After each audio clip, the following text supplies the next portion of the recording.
hot yoga problems. Ow, I got them. Got them today, my yogi friends across the land, my tens of listeners, global. I got problems, man. I got serious problems. It was a dominant session. I crushed it. Yet, I couldn't wait to get into this car and hit record so I could tell you about the problem of the day. The problem of the day, the hot yoga dilemma. I'm sure this is familiar to many of you who are in the hot yoga game.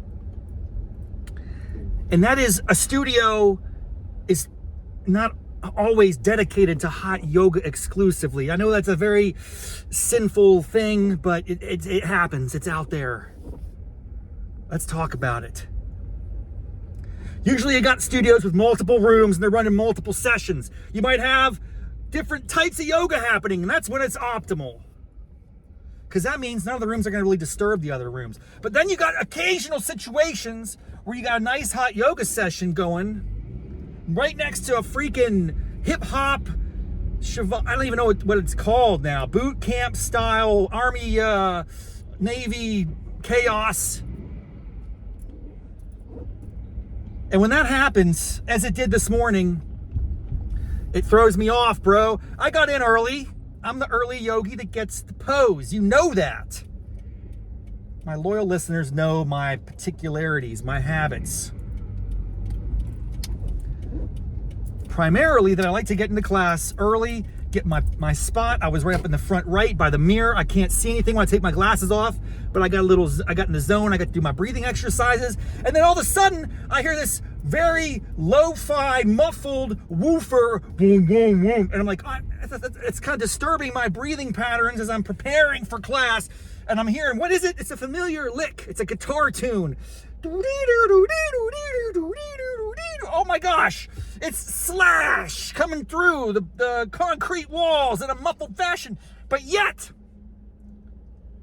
it is not just Guns N' Roses playing, which I could actually embrace. I love Guns N' Roses. I'd be a fan. Hearing the faint sounds of Sweet Child O' Mine would wake me up, would get me amped up. I'd be ready to crush on the mat. But no, my yogi friends, my tens of listeners all across the country, across the mid-Atlantic region, all 5 of you. Listen, dude. I'm pretty sure Guns N' Roses, one of the most extraordinary rock bands in the history of the genre,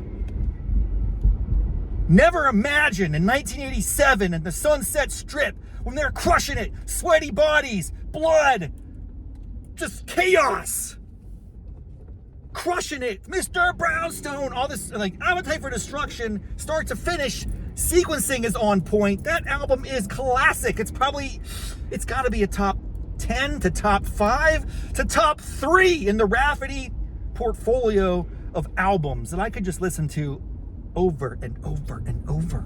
And of course, you know, the iconic song of that band, if you're not deep into GNR, which is fine, you're missing out, but if you're not deep, you absolutely are familiar with Guns N' Roses' Sweet Child O' Mine. It's classic. It's classic. We all know it. We love it. If you don't like it, there's something wrong with you. You should leave.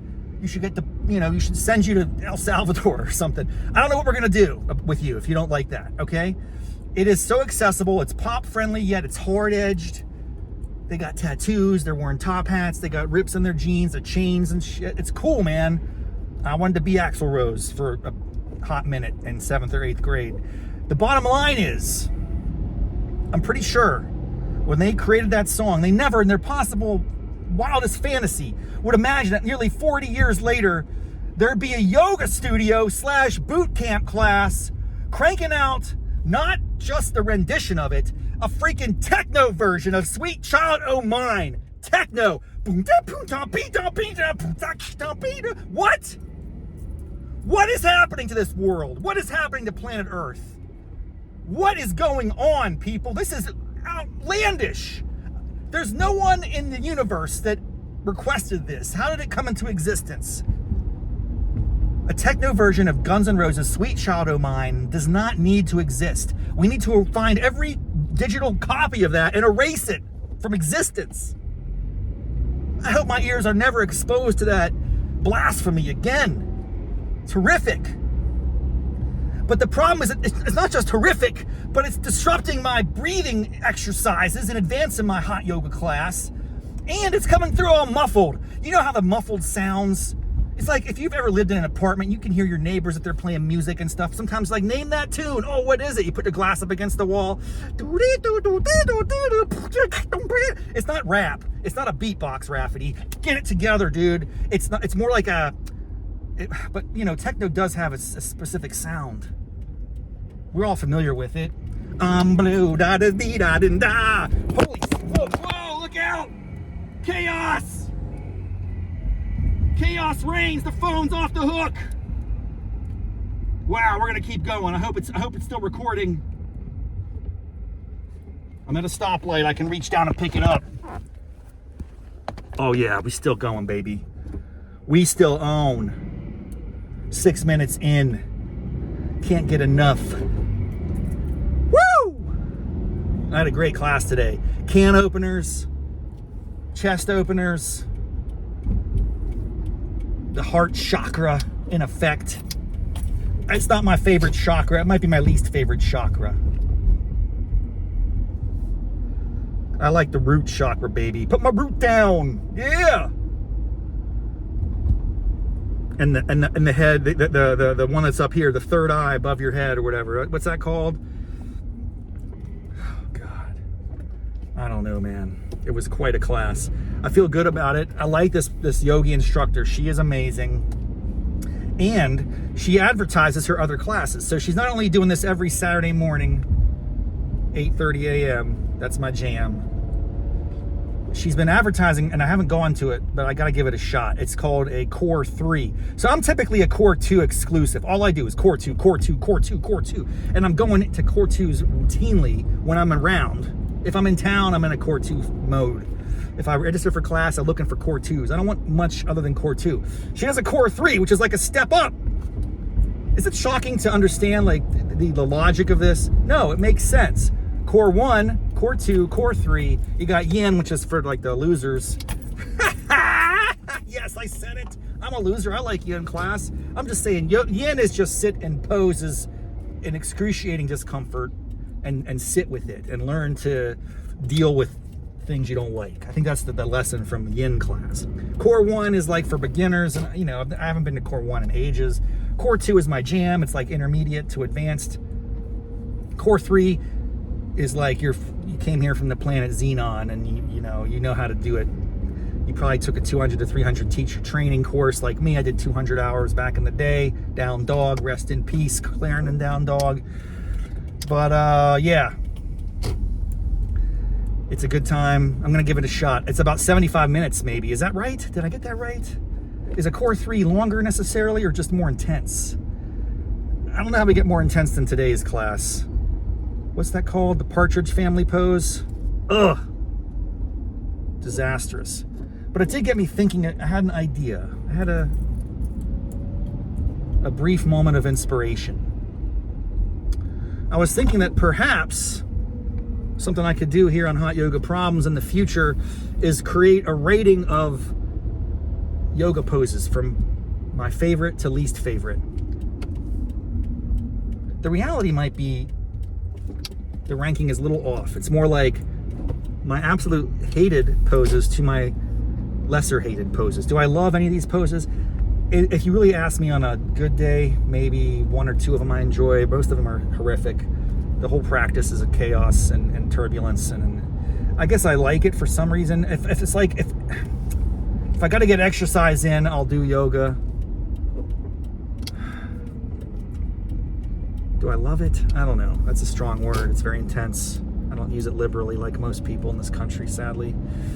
But I'm thinking about ranking the poses. The question is,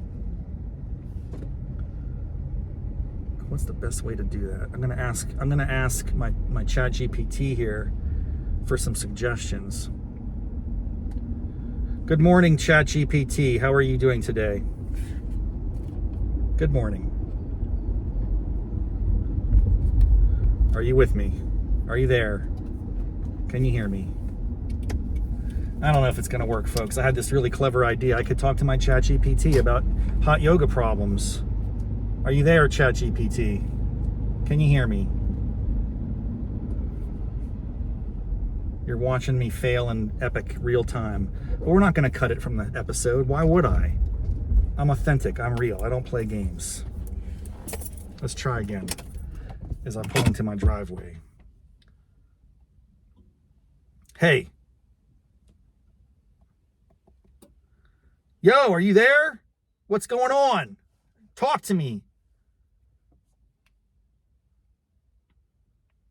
It's not working, man. It's making me angry.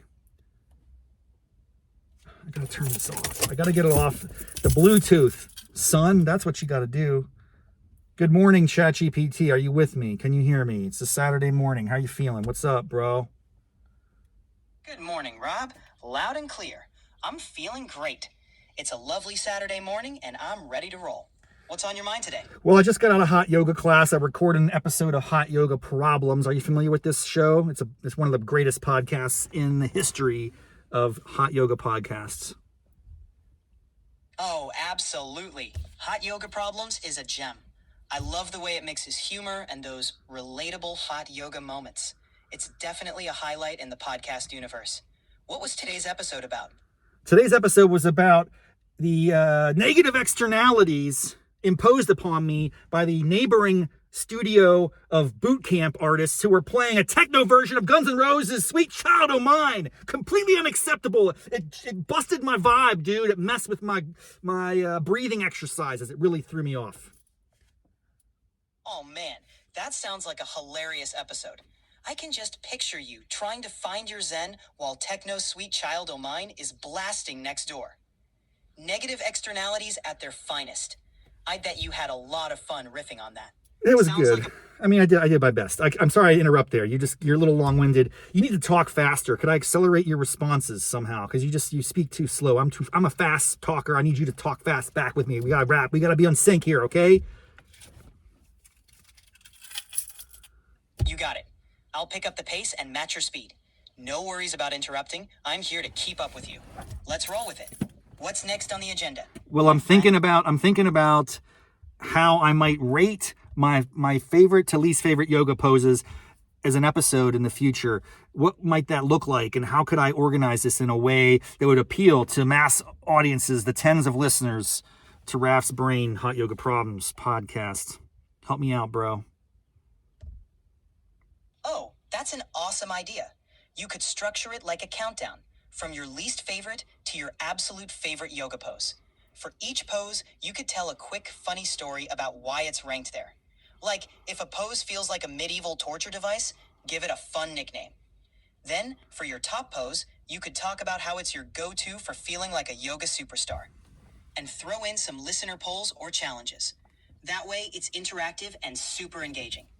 Let's get those yoga vibes flowing. Dude, you really know what you're talking about. I appreciate your help. We're already way over time. These episodes are typically under 10 minutes because it's just something I record on my commute back from class. So thank you for your help. Have a wonderful weekend. We'll talk later. We're going to riff and raff. We're going to work on some screenplays and stuff later on. We're going to get some ideation going. But I appreciate you very much. I appreciate all my listeners very much. We're going to sign off here in the show. Any last words from my tens of loyal fans, the Hot Yogi crew across America? You got it. Rob, thanks for having me along for the ride. To all the hot yogis out there, keep rocking those poses. Keep finding your zen, and don't let a little techno Sweet Child O' Mine throw you off your game. Have a fantastic weekend. And remember, every challenge is just another opportunity to laugh and grow. Catch you next time. Hey, can you close out with my catchphrase?